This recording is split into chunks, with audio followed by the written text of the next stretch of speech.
Oke, terima kasih. Teman-teman, santai aja ya. Oke, Mas Agung ya. Siap. Ya tadi, makanya tadi saya tuh pagi-pagi itu saya langsung coba tambahkan satu slide tadi saya. Saya tadi itu memang sudah antisipasi. Ya.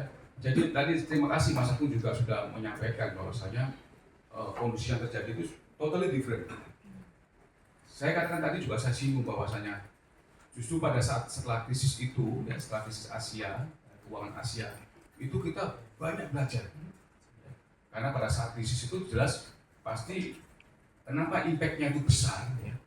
Itu karena kita tadi kurang mampu untuk mendeteksi kerentanan gitu. Jadi kalau orang itu kalau misalkan dia nggak tahu dia itu sakitnya itu seberapa besar ya, dia masa kuat aja, tiba-tiba kena jatuh, budak gitu nggak, ya akhirnya pingsan atau bahkan meninggal dunia karena nggak mampu. Nah, dengan krisis itu kita banyak belajar, Mas. Makanya tadi saya katakan kita memperkuat regulasinya, kita perkuat komunikasi kebijakan kita, desain kebijakan pun juga lebih prudent ya, governance di dalam makroekonomi itu semua kita kawal, sehingga itulah kenapa kita menunjukkan resiliensi pada saat terjadi krisis global. Gitu. Ya, saya katakan tadi kita tumbuh ya 4 kita turun menjadi 4%, 4,5%. Itu segelintir hanya dengan India kalau misalnya sama China. Lainnya tuh udah drop bahkan negatif. Nah ini tadi saya katakan jadi completely different. Kerentanan pada saat itu banyak sekali. Ya bahkan tadi bicara masalah tadi ya blanket garansi dulu ya masalah sektor keuangan ya. Kalau sekarang kan sudah nggak ada sekarang semua ada mekanisme pengawalan SSK-nya lebih ketat. Ya. Jadi kalau kita lihat indikatornya teman-teman, itu kita benar-benar sangat solid di sini.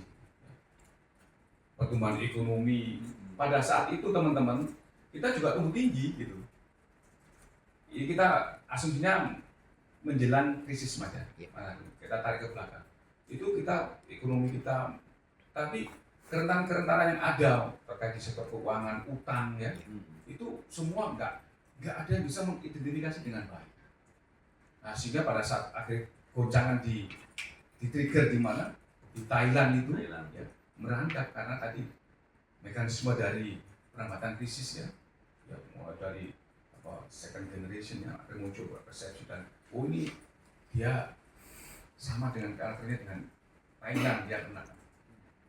Tetapi itu dari sisi itu, tapi dari sisi fundamentalnya kita sendiri juga beda.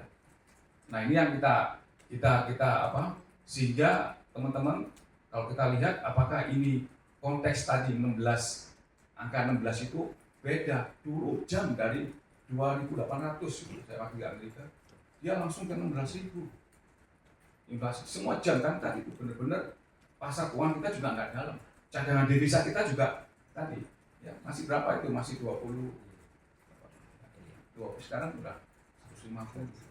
Jadi kita memiliki mekanisme deteksi yang lebih fundamental dan juga mekanisme istilahnya pencegahan ya kalau dalam SSK itu kan kita ada strategi keuangan itu ada KSSK ya Komite Strategi Keuangan kita pencegahan dan penanganan yang lebih baik terhadap gejolak-gejolak yang ada. Jadi di sini singkat kata ya kalau kita simpulkan ini adalah apakah masih jauh, tentunya saya berani afirmasi ini masih jauh. Tapi kita tetap nggak boleh complacent. Kita harus tetap monitor semua karena apa masalahnya harus dicarikan solusinya. Kita lihat aja sekarang tadi kan kan rebound lagi itu saham itu ya, sebagai strategi. Jadi seperti itu nanti juga insya Allah nanti pasti nanti info lagi datang rupiah tekanannya reda. Yang jelas BI ini akan terus mengawal akan